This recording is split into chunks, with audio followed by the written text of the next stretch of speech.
Assalamualaikum warahmatullahi wabarakatuh.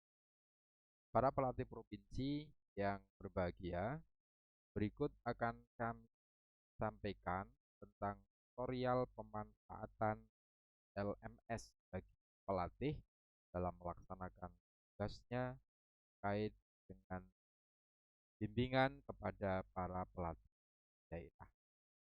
Nah, kita buka dulu eh, dan di sini kami sudah disiapkan untuk alamatnya, tinggal enter.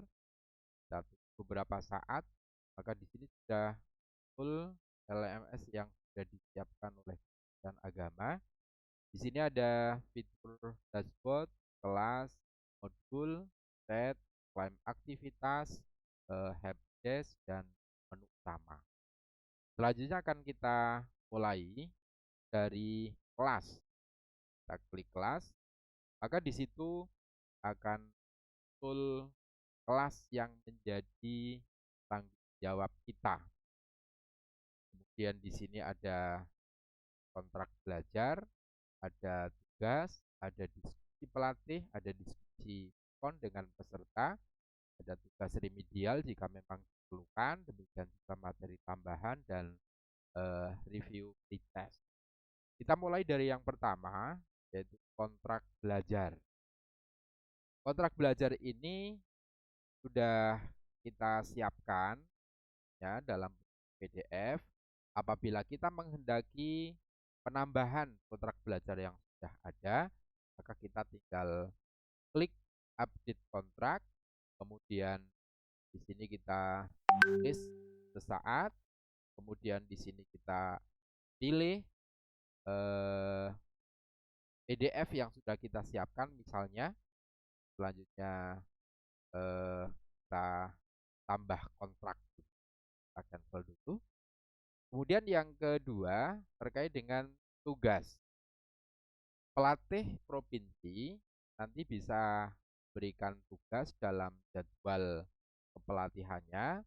Kita klik kelola, kemudian satu besar. Nah, kita tambahkan tugas.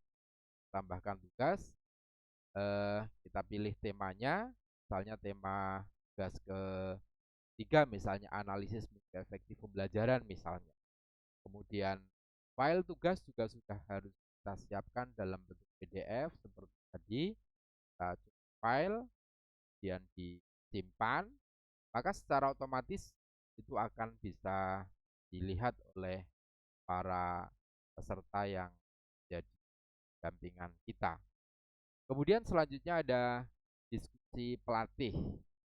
Ini sesama pelatih untuk kasihkan atau sharing terkait dengan permasalahan-permasalahan yang ada. Kemudian klik kelola, maka di situ nanti akan kita agendakan diskusi kapan kita laksanakan dengan waktu dan tema yang jelas. Kemudian yang kedua adalah yang keempat, maksud saya adalah diskusi dengan peserta pelatihan. Seperti ini, kemudian di sini tambahkan materi LMS.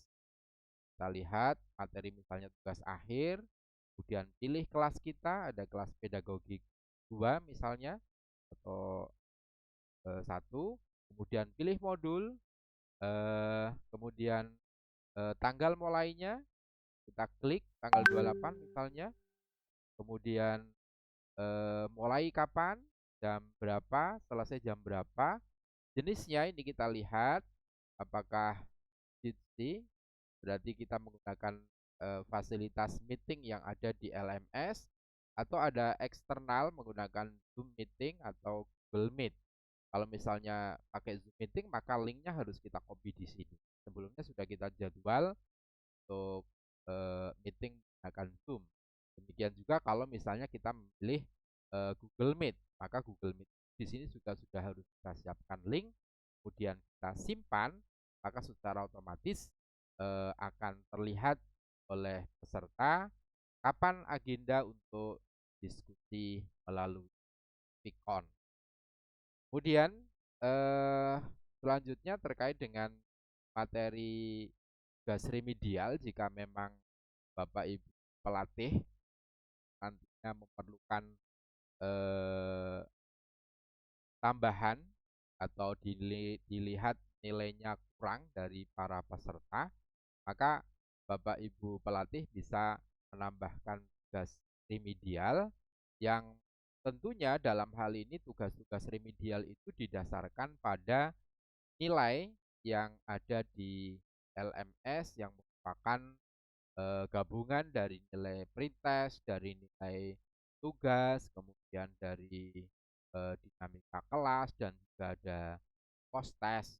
Apabila memang dirasa eh, nilai masih kurang, maka hal itu bisa dilaksanakan program remedi.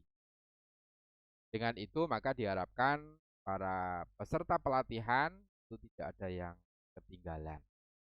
Nah, Bapak Ibu pelatih provinsi yang dirahmati Allah Subhanahu wa taala, itulah beberapa poin yang mungkin bisa kita sampaikan terkait dengan bagaimana kita mengupload kontrak belajar, bagaimana kita mengupload tugas serta pelatihan, bagaimana kita bisa menentukan jadwal untuk sharing sama pelatih, bagaimana kita mengagendakan diskusi ikon dengan peserta, dan juga bagaimana kita melaksanakan tugas remedial kepada para peserta yang dinilai masih kurang.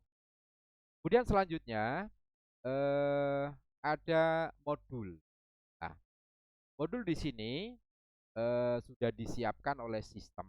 Misalnya kita lihat di situ ada capaian pembelajaran, pengantar dan seterusnya, file modul, ada dalam bentuk ini, silahkan nanti bisa diunduh oleh para peserta. Selanjutnya ini bisa menjadi materi atau referensi bagi peserta dalam keikutsertaan di pelatihan yang akan dilaksanakan nantinya. Modul di situ ada yang dalam bentuk file yang silahkan kepada peserta untuk bisa mendownload, dan idealnya file itu bisa di print out sehingga memudahkan peserta untuk membaca. Mungkin ada beberapa yang kreatif menggunakan stabilo atau tanda-tanda yang lain sehingga memungkinkan atau memudahkan para peserta untuk memahami konsep-konsep materi, sehingga pada gilirannya ketika ada tugas itu bisa segera dilaksanakan, dan selanjutnya ketika diminta dalam bentuk PPT untuk mempresentasikan, kalau sudah ada tanda-tanda khusus maka akan memudahkan bagaimana seorang peserta didik dalam mempresentasikan tugas-tugasnya. Kemudian selain dalam bentuk file, juga ada dalam bentuk video yang bisa saja kita unggah dalam melalui YouTube atau mungkin media sosial yang lain. Saya sarankan kepada para pelatih dalam memberikan materi sebagai referensi kepada peserta untuk memahami konsep-konsep pelatihan itu, materinya mestinya dalam bentuk yang variatif. Ada yang dalam bentuk file, PDF, peserta tinggal print, ada yang dalam video, sehingga dari video itu akan lebih memudahkan peserta untuk memahami konsep-konsep yang kita laksanakan.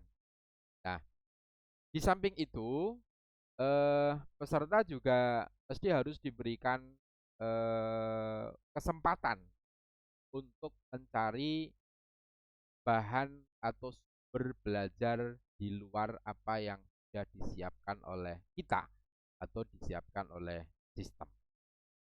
Sehingga kita berharap dari proses pelatihan menggunakan daring ini, para peserta bisa mengeksplor lebih luas untuk lebih bisa mempunyai pemahaman yang paripurna tentang profesionalisme seorang